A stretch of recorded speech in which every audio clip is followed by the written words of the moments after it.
छत्तीसगढ़ में सबसे संवेदनशील क्षेत्र बस्तर दंडकारा शब्द सुनते ही लोग अलग सोचने लगते हैं। सोचते हैं अशिक्षा, नक्सलाइट इलाके प्रभावित सुदूर ग्रामीण इलाका जहां डेवलप नहीं हुआ है। नमस्कार, मैं तिलक देवांगन, हमारे इस चैनल में आपका स्वागत है।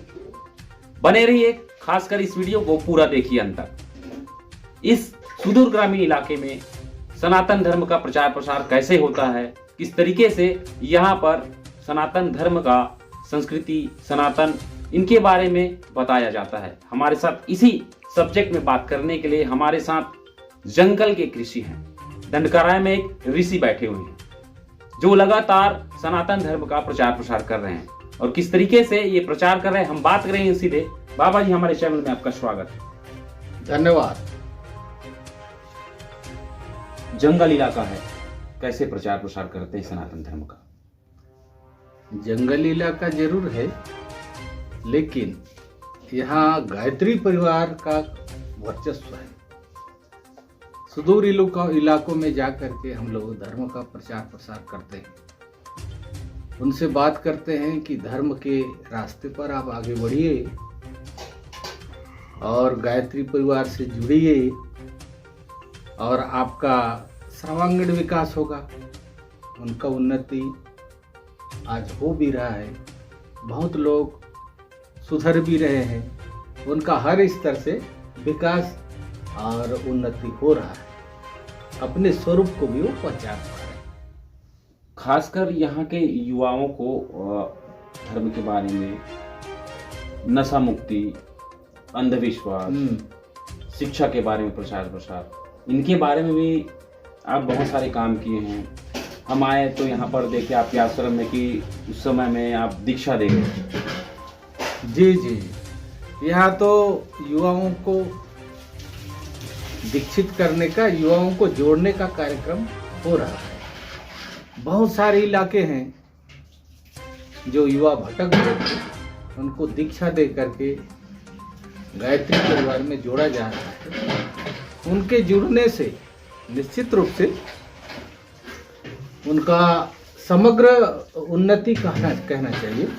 वो स्वावलंबी भी हो रहे हैं, व्यसनों से दूर भी हो रहे हैं, और वो विशेष रूप से भारतीय संस्कृति से, ऋषियों की संस्कृति से तेजी के साथ जुड़ रहे हैं। कई गांव आपको ऐसे मिलेंगे जिसमें लाभ मिला है, इसलिए यहाँ के प्रति लोगों का आकर्षण बढ़ा है। और यहाँ बहुत सारे लोग बीमार, अस्वस्थ लोग भी आते हैं, हॉस्पिटल में आते हैं। हॉस्पिटल में आते हैं तो कहते हैं कि हम कहाँ खाना खाएंगे, हम लोग 4 लोग हैं, 5 लोग हैं।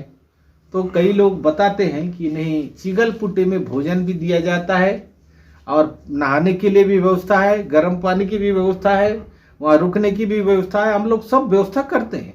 यहाँ तक कि खून किसी का कमी पड़ता है तो यहाँ के कार्यकर्ता भी जाते हैं। साथ साथ में हमारे ब्लड ग्रुप से हमारा संपर्क भी है, उनको फोन करते हैं, उनका भी समाधान करते हैं। बस्तर इलाके में मिशन से जुड़े लगभग हजारों लाखों की तादाद में लोग हैं। लगभग कितने आंकड़ा एक बता सकते होंगे? यहाँ तो सभी जिलों में गायत्री परिवार से विशेष रूप से जुड़े हुए हैं। उसमें अधिकारी भी हैं, कर्मचारी भी हैं, किसान भी हैं, मजदूर भी हैं, सभी वर्ग के लोग जुड़े हुए हैं। इधर आप कोंटा जाइए, कोंटा में गायत्री परिवार मिलेंगे। दुब्बा टोटा जाइए, वहाँ मिलेंगे। और साथ में सुकमा में जाइए, वहाँ तो परम पूज्य गुरुदेव का प्राण प्रतिष्ठा किया हुआ शक्तिपीठ है, वहाँ पर मिलेंगे। जगह जगह प्रज्ञा मंडल है, जगह जगह हीरक मंडल है, जगह जगह युवा मंडल है, संस्कृति मंडल है, महिला मंडल है। शक्तिपीठ तो है ही है, साथ साथ में चेतना केंद्र भी है और प्रज्ञापीठ भी है। इस तरह से हमारे कार्यकर्ता समयदान और अंशदान करके गांव गांव में गुरुदेव के विचारों को पहुंचा रहे हैं, भारतीय संस्कृति के ज्ञान विज्ञान को पहुंचा रहे हैं, और लोग उसको अंगीकार रहे हैं। तेजी के साथ बदलाव भी हो रहा है। हमारे चैनल के माध्यम से संदेश दिए लोगों को, ताकि सनातन धर्म के प्रति उनका जुड़ाव बना रहे। निश्चित रूप से हमारा प्रयास है, हमारा पुरुषार्थ है, गुरुदेव की योजना है। उन्होंने कहा है कि हम धरती पर स्वर्ग का अवतरण और मानव को देवत्व बनाएंगे, और भारतीय ज्ञान को, भारतीय संस्कृति को, ऋषियों का ज्ञान को देव संस्कृतियों को सारे विश्व में फैलाएंगे। तो ये सबके लिए सर्वमान्य भी है, जो भी जुड़ा उसको लाभ हुआ, उनका हर दृष्टि से उनके जीवन में संपन्नता आई। और वास्तव में गायत्री परिवार से जुड़ने से और गुरु के निर्देशों पर चलने से आदमी स्वावलंबी होता है। हम लोग जब तक वो आदमी ठीक नहीं होगा उसको स्वावलंबन की बात नहीं कर सकते। स्वावलंबन करेगा, पैसा कमाएगा भी तो उसका दुर्व्यसनों में उसको लगाएगा। इसलिए हमारे यहाँ सबसे पहले दीक्षा देने के पहले, उस मंत्र को देने के पहले उनको व्यसन मुक्त होने के लिए निवेदन किया जा रहा है। और यहाँ नियमित रूप से जब से वो प्रज्वलित है तब से सवेरे यज्ञ का कार्यक्रम होता है। यज्ञ में सभी के लिए प्रार्थना की जाती है। जो भी लोग यहाँ आए हैं, जो जो मांग किए हैं, गुरुदेव जी आपको ही पूरा करना है, और पूरी होती भी है। यहाँ बहुत प्रकार के संस्कार भी होते हैं। यहाँ दीक्षा का संस्कार होता है, यज्ञोपवीत संस्कार होता है, जन्मदिन संस्कार होता है, अन्नप्राशन संस्कार होता है, पुंसवन संस्कार यहाँ पर संपन्न किए जाते हैं। साथ साथ में विवाह दिवसोत्सव जिसको बोलते हैं वो संपन्न होता है। श्राद्ध, तर्पण, शिखाई स्थापना कार्यक्रम, ये सारे संस्कार जो है निःशुल्क संपन्न होते हैं। ये यहाँ का महत्व है। और यहाँ आकर के जो भी आया है यहाँ, वो निश्चित रूप से उनको लाभ मिला है। इसलिए अब जो गायत्री परिवार के वही नहीं, जो खाते हैं पीते हैं, वनवासी हैं, जंगलवासी हैं, उन सबको पता हुआ है कि यहाँ पर आशीर्वाद दिया जाता है, आशीर्वाद मिलता है, लोग बाग ठीक होते हैं। शायद इसीलिए यहाँ प्रचार प्रसार गांवों में ज़्यादा है। हर वर्ष सैकड़ों के तादाद में लोग सामूहिक विवाह करते हैं गायत्री परिवार मिशन से जुड़कर, जिनको लेकर शासन ने भी इसको कॉपी किया है कि सामूहिक विवाह होना चाहिए।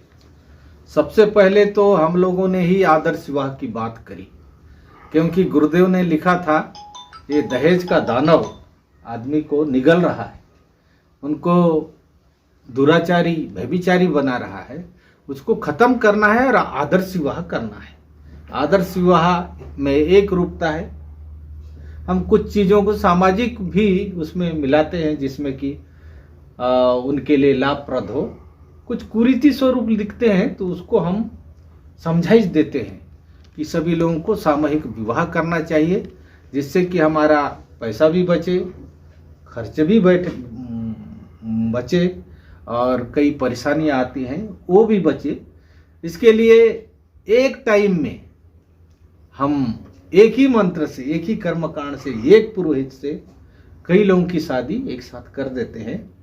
उससे उनको ठीक लगता है, इसलिए घरों में भी गायत्री परिवार में जोड़ा जा रहा है। उनके जुड़ने से निश्चित रूप से उनका समग्र उन्नति कहना चाहिए। वो स्वावलंबी भी हो रहे हैं, व्यसनों से दूर भी हो रहे हैं, और वो विशेष रूप से भारतीय संस्कृति से, ऋषियों की संस्कृति से तेजी के साथ जुड़ रहे हैं। कई गांव आपको ऐसे मिलेंगे जिसमें 75% लोग गायत्री परिवार से जुड़े हुए हैं, सनातन धर्म से जुड़े हुए हैं। खास करके अशिक्षित इलाका कहा जाता है बस्तर को। विकास की जो बयार है वो दिख नहीं पाती है। लोग अलग सोचना चालू कर देते हैं, अनपढ़, बिना पढ़े लिखे, और यहाँ के जो देसी वाले जो शराब है वो लोग बहुत सेवन करते हैं। साथ ही साथ यहाँ के महिला पुरुष ये सब आपके परिवार से जुड़ते जा रहे हैं। खास करके ये चिखलपुटी जो आश्रम जब आया, लोगों में परिवर्तन का लहर थोड़ा सा अलग होने लगा।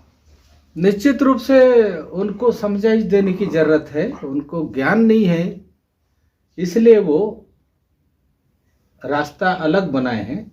उनको यदि सही ज्ञान दिया जाए, उनके लोग होकर के, उनके विचारों को समझते हुए, उनके परंपराओं में जुड़ करके उनको समझाइश दिया जाए, तो निश्चित रूप से वो सुधरने के लिए तैयार हैं। और उनके मानसिकता को ठीक करने के लिए परम पूज्य गुरुदेव पंडित श्री राम शर्मा आचार्य जी के दिए हुए जो गुरु मंत्र है, गायत्री मंत्र है, उस मंत्र को देने से निश्चित रूप से समझदारी आती है और लोग अपने पुराना धर्रा को छोड़ करके सृजनात्मक और अच्छे विचार से जुड़ने का प्रयास भी करते हैं, पुरुषार्थ भी करते हैं। ये आश्रम में कौन कौन से संस्कार किया जाता है, क्या क्या यज्ञ किया जाता है? इस आश्रम का मूल भाव है जन जागरण।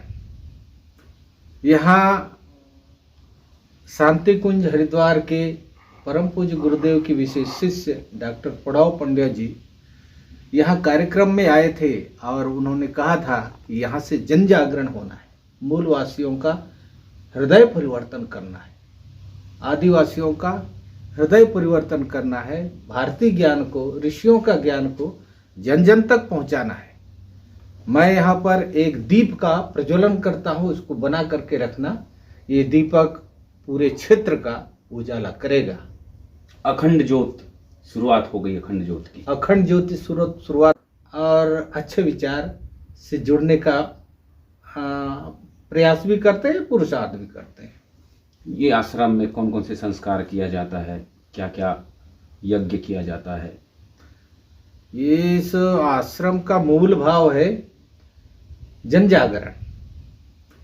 यहाँ शांति कुंज हरिद्वार के परम पूज्य गुरुदेव की विशेष शिष्य डॉक्टर पड़ाव पंड्या जी यहाँ कार्यक्रम में आए थे और उन्होंने कहा था कि यहाँ से जन जागरण होना है, मूलवासियों का हृदय परिवर्तन करना है, आदिवासियों का हृदय परिवर्तन करना है, भारतीय ज्ञान को, ऋषियों का ज्ञान को जन जन तक पहुंचाना है।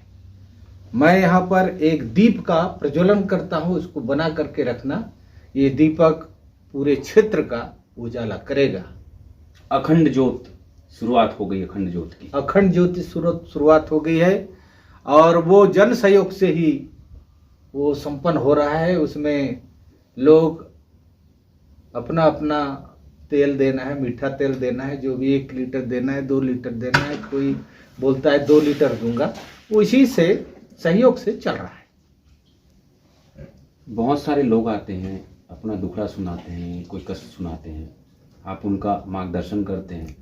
मार्गदर्शन के साथ साथ क्या है, यहाँ परम पूज्य गुरुदेव का और माता जी का चरण पादुका रखा गया है।